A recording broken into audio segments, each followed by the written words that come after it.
Soy Raúl Hernández, arqueólogo y guía oficial de la Villa de Recreo Renacentista del Bosque de Béjar.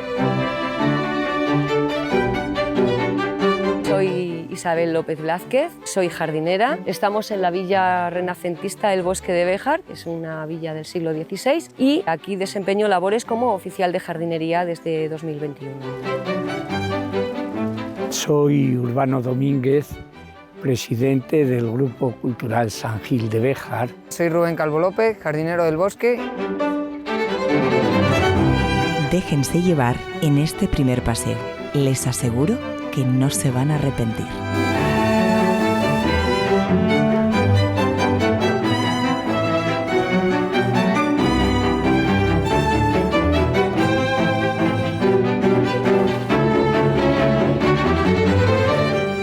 Estamos en la villa suburbana El Bosque de Béjar, una villa de recreo renacentista que construye Francisco de Zúñiga y Sotomayor, cuarto duque de Béjar. Es una rareza en España porque diferentes factores, la presión urbanística, las modas, han hecho que desaparezcan las más singulares y nosotros nos conservamos igual que en el siglo XVI, a nivel estructural.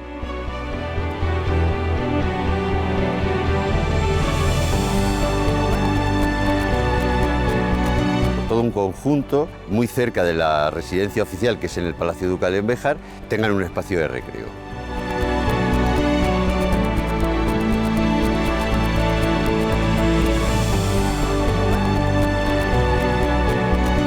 Lo que se hace en el Bosque de Béjar es aplicar todos los conocimientos que habían desarrollado los Medici en el entorno del río Arno, en la zona de Florencia, ya desde un siglo antes. Sobre una zona de vaguada, construir una serie de terrazas organizadas sobre un eje longitudinal oeste-oeste, en el que construyen un estanque, un jardín y una huerta. Y además hay zonas de ocio para la caza, como por ejemplo el bosque, 14 hectáreas de bosque.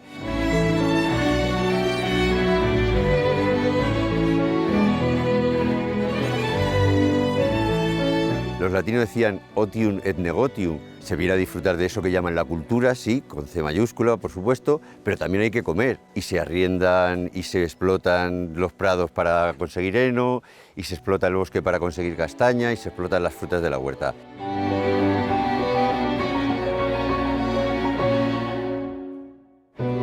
El Bosque de Béjar desde el año 46 está protegido como jardín artístico y desde el 82 se convierte en un BIC, bien de interés cultural, la figura máxima de protección del patrimonio histórico español.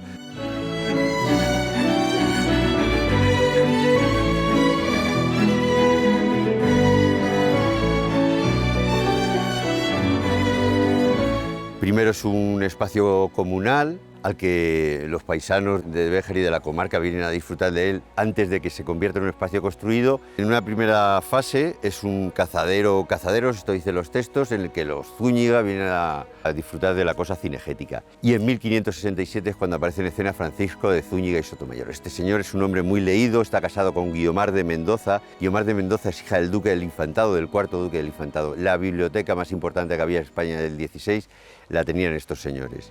Era gente culta y estaban al tanto de los movimientos estéticos y trasladan el modelo de villa renacentista a Béjar, insisto, a Béjar, que no estamos ni en el Toledo Imperial, ni en la Sevilla del Barroco, ni en Valladolid, ni en Salamanca, y tenemos una villa renacentista.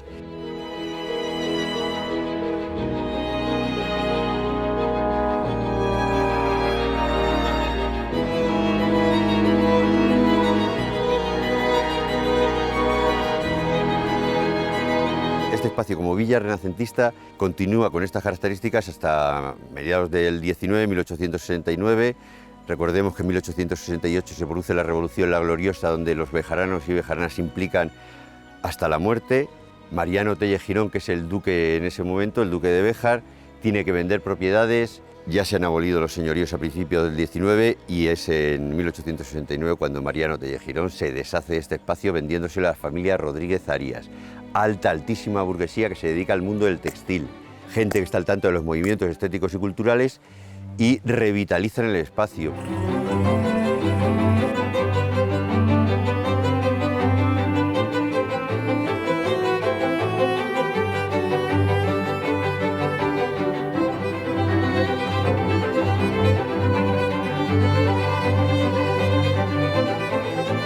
Rodríguez Arias convierten este espacio otra vez en un sitio de cultura. Si tiene que venir una persona importante, nos hace una foto en el ayuntamiento, viene al Bosque de Béjar. Podemos hablar de figuras tan interesantes como Miguel de Unamuno, por poner un ejemplo. Y en 1999 es cuando pasa a ser de titularidad pública. Junta, Ayuntamiento y Estado lo compran, ahora es un 33% de gestión de la Junta de Castilla y León y un 66% del Ayuntamiento. Y la Junta es la que está gestionando todo el tema de los fondos Jarcultur, que nos están permitiendo rehabilitar muchos espacios.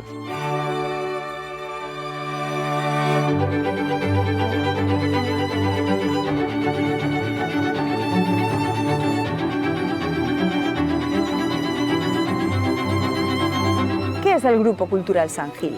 El Grupo Cultural San Gil es un conjunto de ciudadanos de Béjar y comarca y de otras partes de España que inició su andadura en el año 87 y desde entonces ha venido ocupándose de la rehabilitación cultural de Béjar y comarca a través de diversas actividades.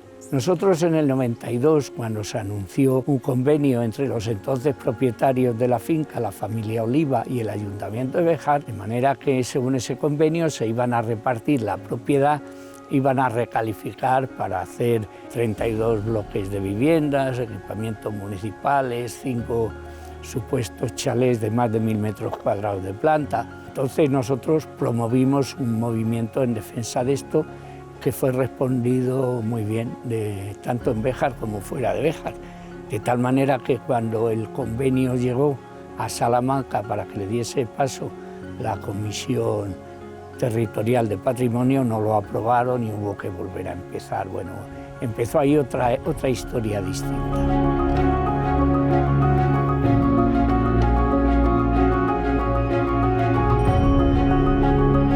Entonces trabajaron con la triquiñuela de que solo iba a servir la parte jardín, donde estamos ahora, el palacete y su entorno, y que el resto pues eran el prado bajo, el prado alto y el monte que tenemos aquí tan frondoso, pero que eso no estaba protegido. Naturalmente ese argumento no pasó. En sucesivas etapas que se ha planteado hacer algo en el bosque, siempre desde Patrimonio se ha puesto sobre la mesa que esto no se puede dividir.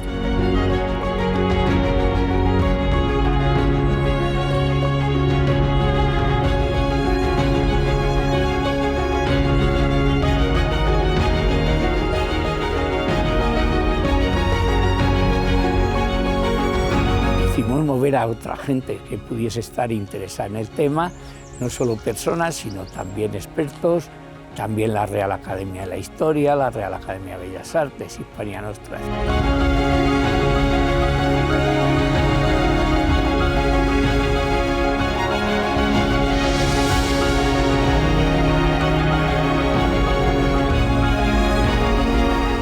¿De quién es el Bosque de Béjar? ¿A quién pertenece? A día de hoy esto es 2/3. Bueno, aquí cuando usamos la palabra propiedad la usamos muy impropiamente, porque esto es propiedad pública y punto.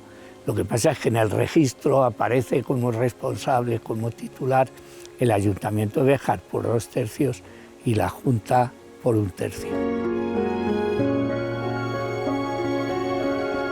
En el 99 esto pasa a ser de titularidad pública y del 99 hasta ahora... Hubo varias propuestas, digamos, no muy afortunadas y una de ellas fue la del parador. Esta propuesta fue promovida por el gobierno central y apoyada por el ayuntamiento. ¿Cuál era el proyecto de parador? Si miramos hacia el palacete, que era de donde arrancaba, ahí se tiraba todo, excepto el cuerpo este de las ventanas con los escudos, y lo demás luego se hacía un edificio de 60 y tantas plazas con servicios. Hubo que moverse, hubo que recurrir a Hispania Nostra, a la Real Academia de Bellas Artes, fuimos a Madrid, al organismo que gestiona paradores, y le dijimos que ese proyecto aquí no se iba a poder hacer. Y entonces decidieron que en vez de tirar el palacete, que ocupaban 4.000 metros cuadrados del prado bajo. Y era también una intervención, por un lado, de mucho impacto, porque la altura sobre rasantes eran 17 metros, y por otro lado, irreversible. Si tú montas ahí un edificio, haces una inversión para ese parador, tampoco recibió el visto bueno en la Comisión Territorial de Patrimonio de Salamanca. Nuestro argumento entonces era que nos íbamos a quedar sin el palacete porque se lo cargaban y a cambio nos iban a dejar un parador que no iba a tener asegurada su supervivencia muchos años, como luego pasó con otros paradores en España.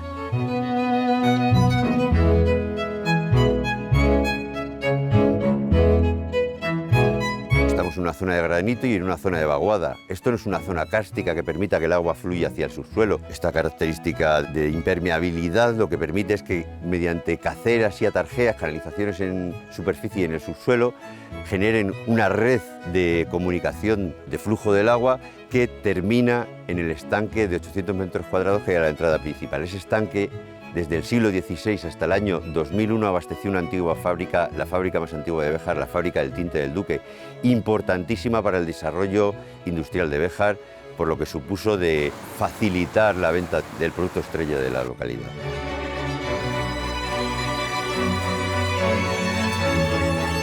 A esto se le llama el estrado blasonado porque están los escudos de los Zúñiga y los Sotomayor, pero los textos antiguos hablan del cenador, senador nuevo, que es un espacio que parece longitudinal, otro espacio lúdico, y el elemento más llamativo es la fuente de los 8 caños, por las características que tiene, no solo estéticas, sino también técnicas, para que el agua fluya y esté funcionando todo el tiempo. Y solo tienen que utilizar el sentido común. Hay un manantial a 100 metros de aquí a una cota superior, y esto lo que permite es que el agua baje por gravedad y funcione perfectamente siempre que haya agua.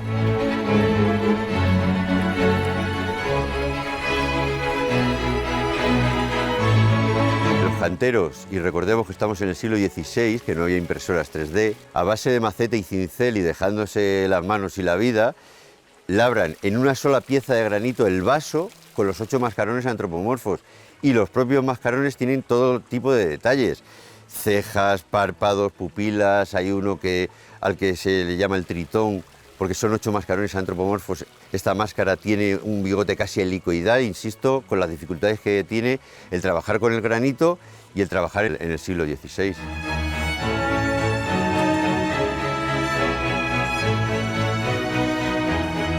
El vaso poligonal que recibe el agua en el suelo es un octógono que no tiene las piezas únicas de vértice a vértice, sino que se prolongan unos centímetros, hasta 25 centímetros, poder unirse en las zonas planas que se consigue una estanqueidad mayor. Se trata de que la obra perdure y no tengan que venir a hacer reparaciones cada 15 días. Y lo consiguen porque sigue funcionando a día de hoy.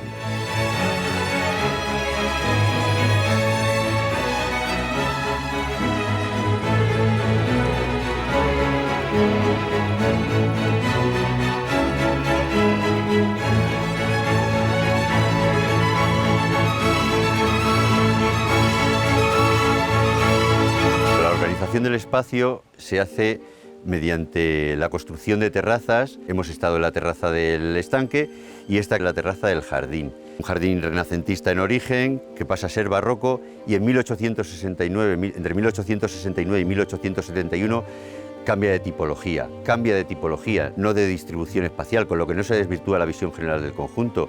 Este jardín romántico es fruto de las influencias y modas del momento. Indianos de América están trayendo especies exóticas. La familia Rodríguez Arias decide cambiar el jardín barroco por este romántico de influencia inglesa, en el que plantan grandes coníferas como nuestra Sequoiadendron giganteum.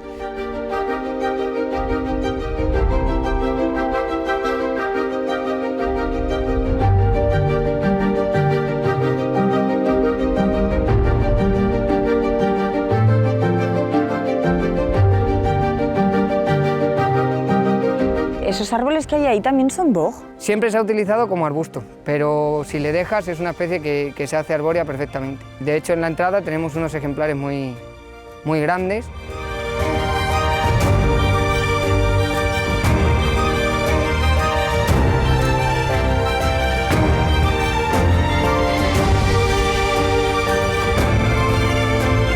Nuestra función principal es mantener los jardines. Vemos dos tipos de jardines que representan la época del Renacimiento, los pensiles, y a la derecha pues vemos el romanticismo.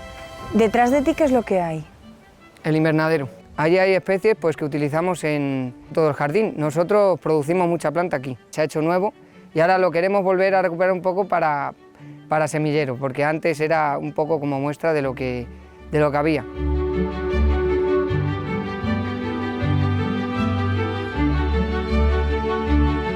Estamos en el invernadero del bosque.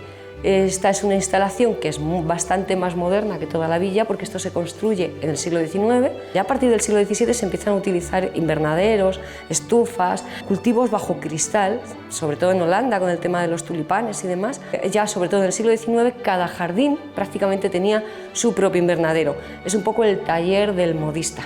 Aquí se pergeña qué es lo que va a haber en el jardín a lo largo de la temporada, pero a la vez también especies exóticas que se cultivan en el siglo XIX, ya empiezan a cultivarse muchísima planta exótica, se refugian en este tipo de instalaciones que además se llaman precisamente estufas por ese motivo. Hay una chimenea hacia allí, aquí se ponían los rescoldos, el carbón, y entonces lo que hacías era mantener aquí el calor.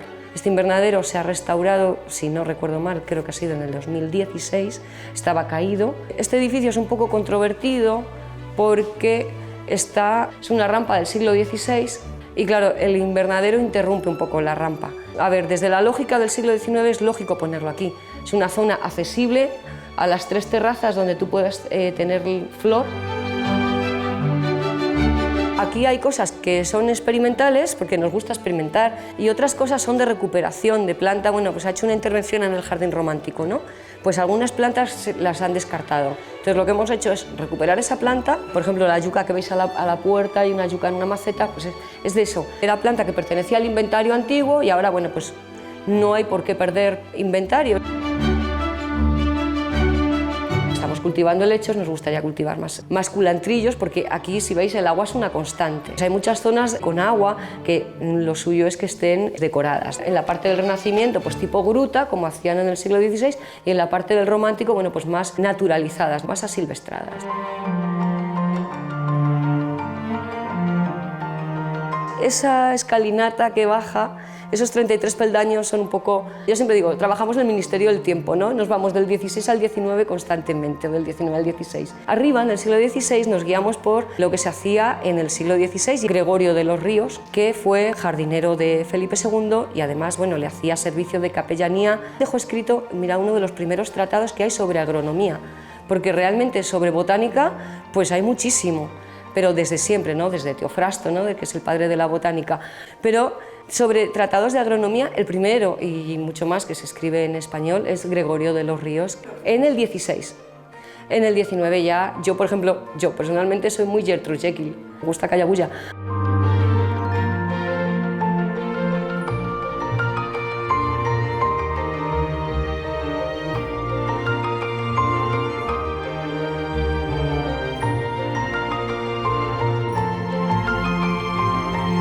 Lo que sobre todo hemos intentado es tapizar los suelos de las jardineras, los parterres que se ven, quitar un poco el césped que hay de siempre, vamos, que es lo convencional y que se ve en todos los sitios. Estamos desbrozando a una altura un poco así para que la fresa y la vinca, la hiedra, pues un poco tapice y sea un suelo un poco más antiguo.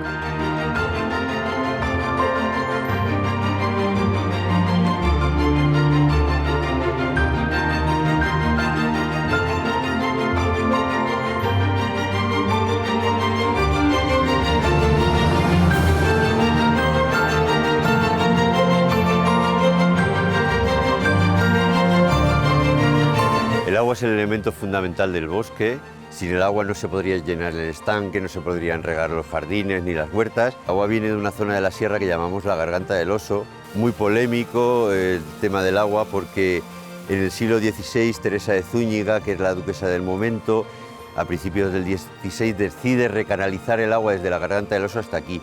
Ese agua la usaban los propietarios de la zona de Candelario y entran en pleitos con la duquesa. Se tiran 33 años de pleitos y al final la Chancillería de Valladolid dictamina silencio perpetuo a los demandantes, que los dueños de todo son los duques, y lo dice un documento del siglo XIV cuando Diego López de Stúñiga llega a Béjar como señor. Ese agua llega al bosque y sirve no solo para abastecer a la propiedad, sino que al final se recogen todas las aguas sobrantes en un estanque que hay a la entrada de la finca y hasta el año 2001, desde finales del 16, estuvo abasteciendo una antigua fábrica que había en Béjar, la fábrica del tinte del Duque.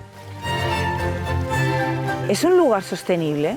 El bosque es un lugar sostenible en cuanto al agua porque la gente del 16 ya no dejó preparado todo el sistema de canalizaciones para que todo fuera eficaz y eficiente y no se pierda ningún centímetro cúbico de agua. Con los medios que tenían en aquella época consiguen llevar el agua desde la Garganta del Oso, que está a 3 kilómetros de aquí, y recordemos que estamos en el siglo XVI y hay que horadar el granito en algunos puntos y hacer una estructura que consiga traernos el agua, y hasta el siglo XXI hemos conseguido que funcione y sirva para abastecernos en las mejores condiciones.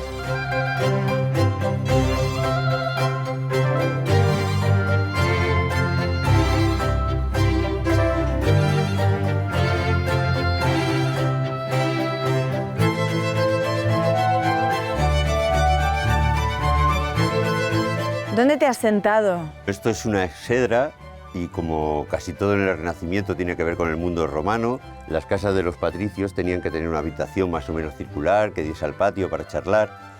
Lo copian las basílicas paleocristianas y ya lo definen estructuralmente como banco corrido semicircular cubierto con una media cúpula. No tenemos media cúpula y probablemente hubiese alguna pérgola de madera cubierta con parras ornamentales.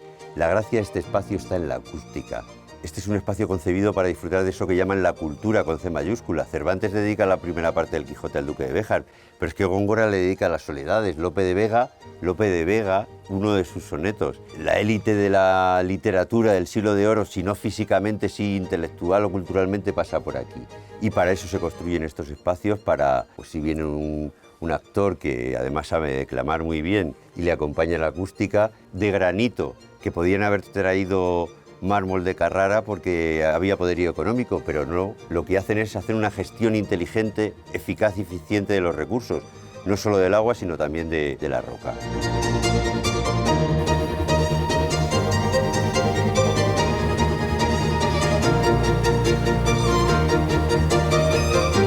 La acústica de este espacio es lo que lo hace singular. Esta estructura lo que tiene son dos cierres en la parte frontal que lo que permiten o impiden es la salida del sonido, con lo que la acústica es mucho más agradable. Por supuesto, el bosque no ha perdido su esencia, principalmente en la época estival lo que hacemos son conciertos, teatro, muy bien recibido por la población local y no solo la población local, sino también la gente que viene del entorno, que nos vienen a visitar desde muchos puntos.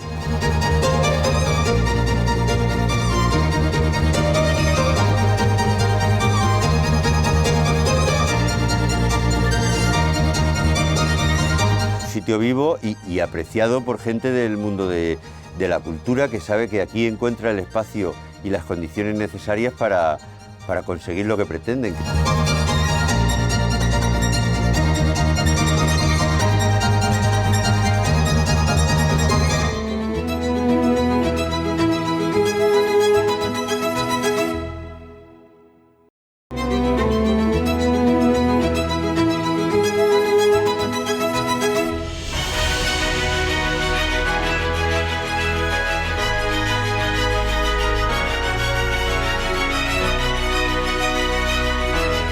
En Castilla y León tenemos muchas joyas y esta bejarana es, sin duda, una de ellas.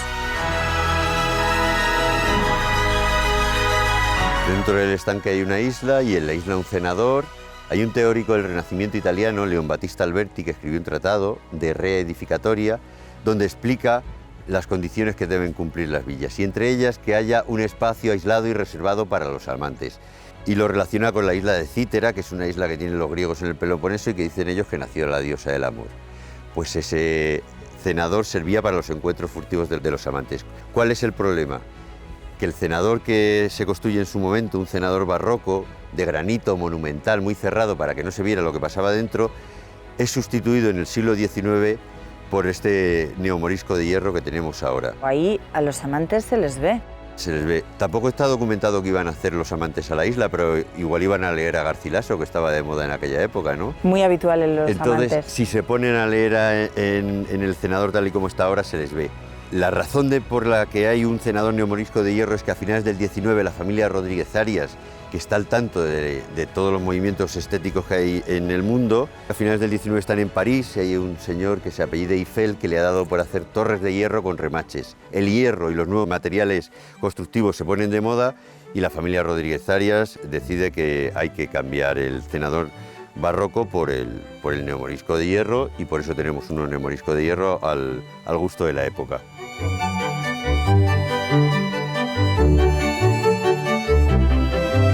La Fuente de la Sábana es una estructura muy interesante y que cumple con esa dinámica de que el espacio no está muerto, está vivo y se van añadiendo elementos. Si toda la villa es de mediados del XVI, no es hasta el siglo XVIII cuando se construye esta fuente. 1705, fuente del barroco, interesantísima por cómo funciona el sistema que abastece a la fuente, que no es más que un estanque que está a una cota superior y que, como hay una altura considerable desde el estanque hasta la fuente, permitía que se abasteciera solo por la fuerza de la gravedad.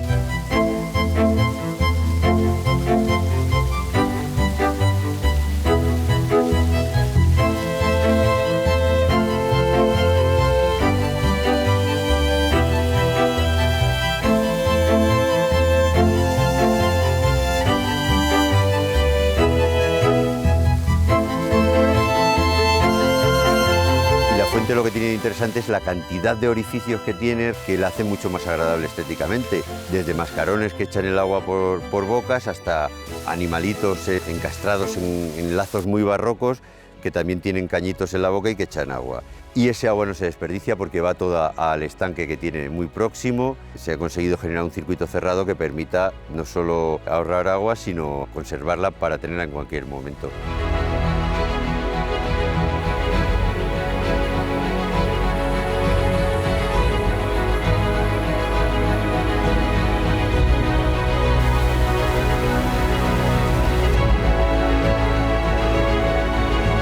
Los diferentes dueños han aportado elementos estéticos a la villa y la Fuente de la Sábana es un elemento importante no solo estéticamente, sino también históricamente. El duque que manda a construir esta fuente es defensor de la llegada de los Borbones a España, y cuando nace el hijo de Felipe V, el infante Don Luis, deciden hacer una fuente como homenaje o forma de recordar a este infante. Y la hacen justo al lado de uno de los elementos botánicos más singulares que tiene la villa, el tejo. Un tejo de 400 y pico años que se planta a finales del XVI con esa idea apotropaica de protección y de que le vaya bien a la villa, y parece ser que el tejo es mágico porque nos ha protegido desde el siglo XVI hasta ahora.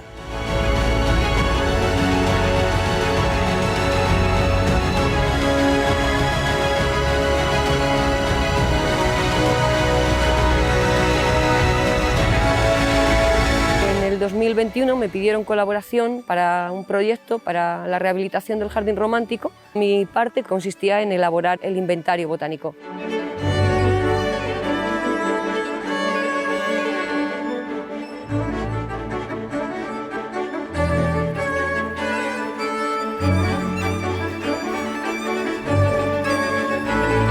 Estamos en la parte de jardín romántico del bosque de Béjar. ¿Qué podemos destacar de esta zona? De esta zona lo primero que hay que destacar es la novedad, porque el siglo XIX fue una revolución. Se abandona todo lo que es la geometría regular de los jardines más previsibles, ¿no?, como los barrocos, y anteriormente los jardines del Renacimiento. Esto era un jardín de cuadros, según el cuadro de Ventura Lirios que pintó en 1721. Entonces aquí lo que hay que destacar es la novedad.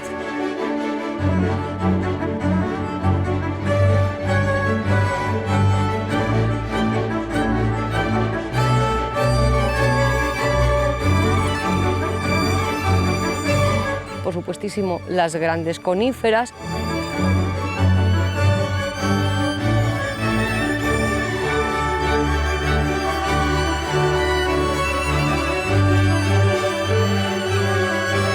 Pero también los magnolios.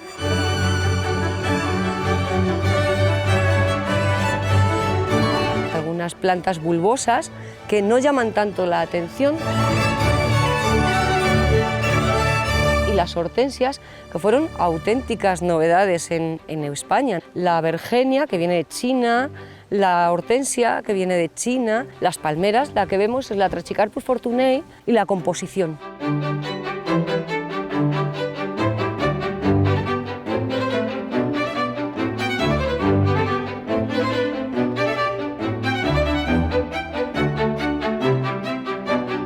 la secuoya es también del siglo XIX. En 1868 se produce la Revolución de la Gloriosa. El que era duque de Béjar en aquel momento, que era hijo de la duquesa de Osuna, la del Capricho, es que este jardín es heredero de ese estilo de jardinería. Fueron los Boteló, de mano de la duquesa de Osuna, los que introdujeron el jardín romántico en España. El plano que se conoce, que luego no se termina de ejecutar, es de 1871. Se plantan entre 1871 y 1890, que es cuando ya muere el propietario que lo compra y luego lo hereda su hija y continúa la obra.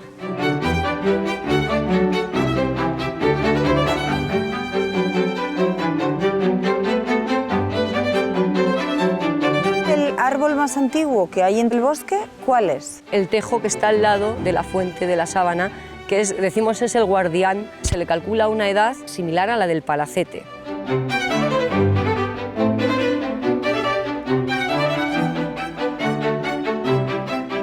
Curiosamente hay un jardinero al que yo le atribuyo muchas de las cosas que hay aquí. Cuando vayáis, si vais a ir a visitar el coto, vais a ver que mucha de esta planta coincide con la planta que vais a ver en el coto. ¿Por qué? Porque quien manda a construir el coto, que es el conde de Tres Palacios, y quien manda a construir este jardín eran del mismo pueblo. Don Cipriano Rodríguez Arias y el conde de Tres Palacios eran de un pueblo de Cáceres que se llamaba Ceclavín. Y entonces se lo encargan el coto a la familia Beirat, que es una familia que se instala en España sobre 1865 en el puerto de Valencia.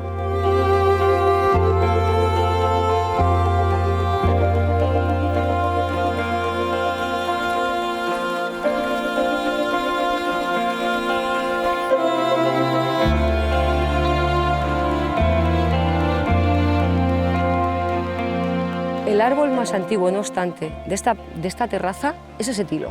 Es anterior al jardín romántico que vemos hoy. Aunque hoy nos queda una secuoya, hubo otra que la tumbó un rayo sobre 1948, pero hubo otra secuoya un poquito más grande que esta.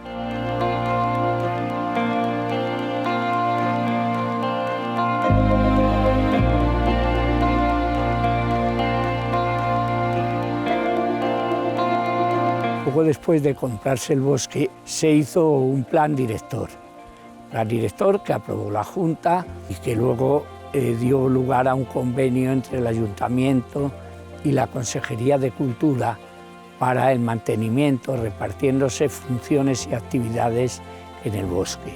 Este plan director es del año 2001.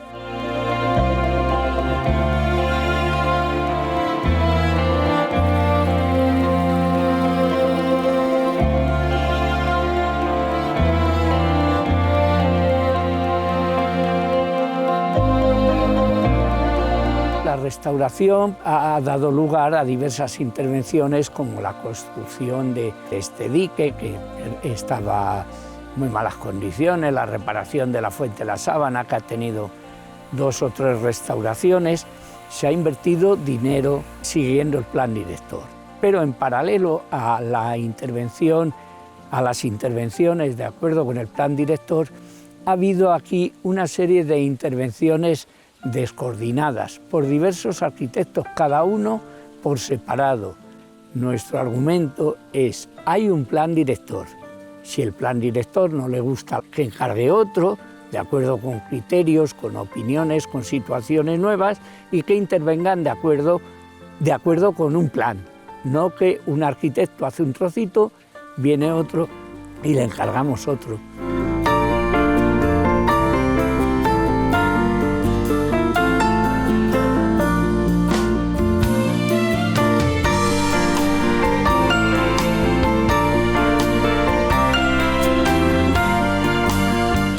Que nosotros solo estamos del lado de protestar. Es que esta gente, hagamos lo que hagamos, van a protestarnos. El grupo viene manteniendo muchísimas actividades de promoción, conferencias, las visitas guiadas que las mantenemos a lo largo de todo el año. ¿Qué es lo que pretendemos?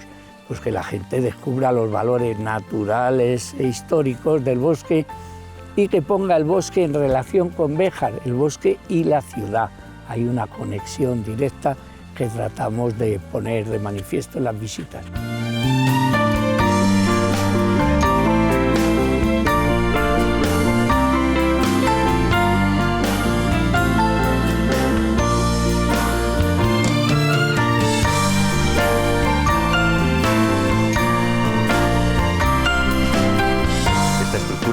moneda, este cubo invertido, servía para permitir que el agua fluyese desde la terraza del estanque a la terraza del jardín. Lo interesante de este espacio es la calidad con que se hace. Era un espacio de trabajo, pero aún así se invierte un esfuerzo y un dinero en construir una escalera elegante, con clase y con estilo.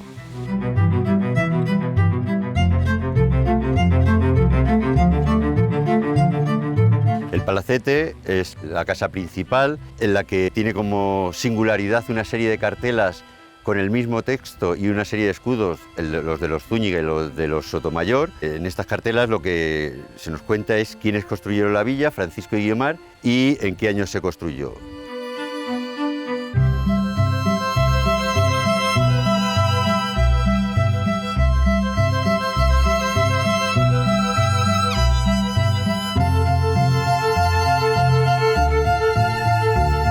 Diferentes investigadores han llegado a la conclusión de que esta cartela no es la original, porque si bien se menciona al duque constructor de la villa, aparece el nombre de su primera esposa, que no es con quien estaba casado cuando se inicia la construcción de la villa, con lo que hay un error en la grafía. Y este error se debe sobre todo a que el hijo que tuvieron Francisco y Guiomar, Francisco de Zúñiga y Sotomayor, quinto duque de Béjar, entró en pleitos con la segunda mujer de su padre, Brianda Sarmiento de la Cerda. Los pleitos los gana el hijo y lo que hace es vengarse de la madrastra, damnatio memoriae, lo llaman los latinos, y la borra de esas cartelas, reescribiendo el nombre de su madre.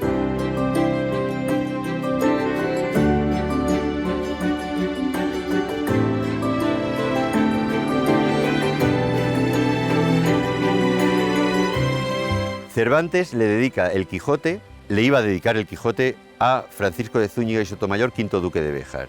No llega a tiempo la edición del Quijote porque muere Francisco, y quien es duque de Béjar cuando se edita el Quijote es su hijo Alonso de Zúñiga, que es finalmente el sexto duque de Béjar, a quien dedica a Cervantes la primera parte del Quijote, sin especificar el nombre del duque, y esto es una curiosidad porque la segunda parte sí que se la dedica al duque de Lemos con nombres y apellidos. La primera ciudad que aparece en el Quijote, la novela más importante de la literatura universal, aparece nuestra ciudad en la primera línea, dedicado al duque de Béjar, marqués de Gibraleón, etcétera, etcétera.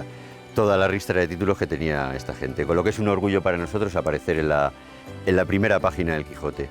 El que construye esto es el abuelo de quien se le dedica el Quijote. Cuarto duque construye, quinto es el hijo. El hijo que se venga, y el sexto es a quien Cervantes le dedica el Quijote.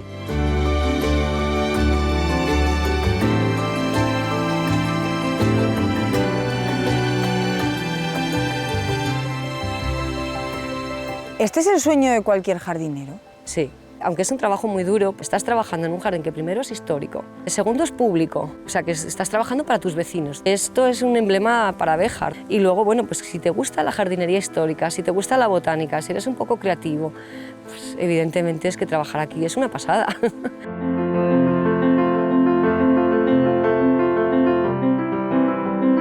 El bosque precisamente se llama el bosque precisamente por eso, porque está encastrado en el bosque. Y ya hay obras que datan incluso antes de la construcción del palacete como tal, antes de la fecha que ponen las cartelas, ya había aquí cosas, ya desde 1458 esto ya era un cazadero. De hecho hay una fuente que llaman la Fuente Vieja, que es el manantial que abastece la Fuente de los 8 Caños. Aquí ya venía el señor, antes de que esto fuera un ducado, esto fue un señorío. Primero fue un realengo, ciudadano de Béjar, era un ciudadano libre, trataba directamente con el rey, hasta que entra un señor, ya hay un intermediario y después un duque. Entonces, en el Renacimiento es cierto que se hacen, lo decía Pedro de Rojas, ¿no?, el jardín cerrado, es decir, jardín cerrado para muchos, paraíso abierto para unos pocos. Entonces, pues son jardines que dan a la naturaleza, por eso eran jardines más planos. Sin embargo, aquí donde estamos es al contrario, es la naturaleza que te atraes al jardín y resulta un jardín más cerrado en comparación con la naturaleza. Claro, esto tiene 33 hectáreas, era una villa autosuficiente, tenían caza, tenían pesca, tenían productos agrícolas, tenían ganadería, los pastizales, era ocio, pero también era despensa.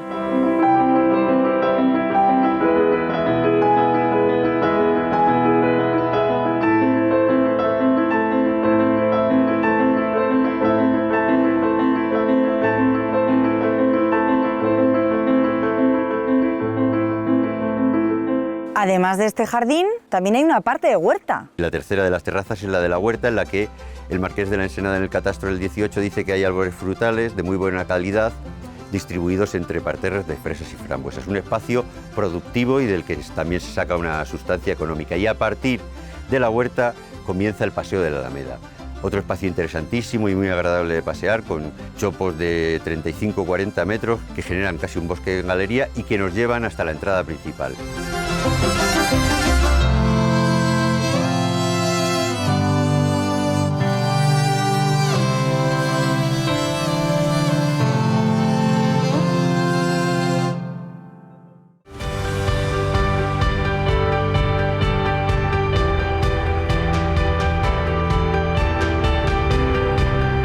Si quieres conocer la cultura de tu país, tienes que conocer tu patrimonio. Los jardines históricos son museos al aire libre. Es que esto es un libro abierto. Hemos estado en el Renacimiento, hemos hablado del barroco porque hay elementos del barroco, estamos en el siglo XIX y tenemos la salida hacia el siglo XX, que es Béjar. La jardinería, pues como cualquier movimiento artístico, tiene mucho que ver con el poder político del momento, con el poder eclesiástico del momento y con el momento cultural y filosófico en el que está la sociedad en la que se desarrollan esos jardines. Por eso hay esos cambios de estilo. Más de 30 años velando porque el bosque de Béjar se ponga en valor, sí, que las propias administraciones se hagan cargo de lo que tienen entre manos. Quería resaltar que esto no es una tarea del Grupo San Gil, aunque a nosotros se nos vea porque o hablamos más alto o salimos a los medios, sino que es una tarea de mucha gente, de Béjar y de fuera de Béjar. El Grupo San Gil tiene propuestas de uso y las hemos publicado, e insistir en las actividades educativas alrededor de esto, insistir en que cualquier uso que se haga aquí tiene que ser reversible, que lleva 400 años y que seguirá a pesar nuestro.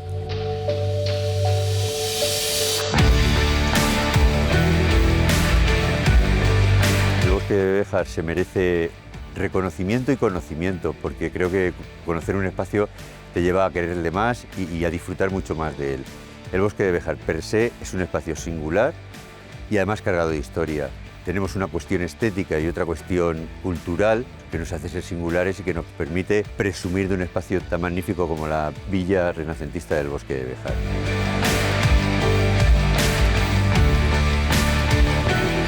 Sí es cierto que después de la pandemia, que hemos estado tanto tiempo encerrados y demás, quizá nos hayamos volcado un poco más, pero no sé por qué cuesta tanto poner en valor un jardín como algo histórico cuando compararlo con una catedral. No todo el mundo ve una catedral y ve un monumento maravilloso. No hay que convencer a nadie de que una catedral, es un monumento. Un jardín histórico es un monumento y de hecho está reconocido así por la legislación vigente.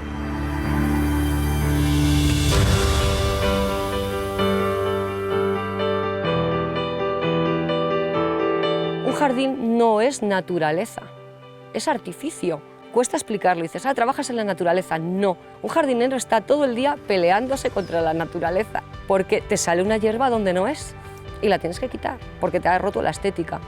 Es súper importante la estética, igual que en un cuadro. Un jardín es un lienzo que uno pinta.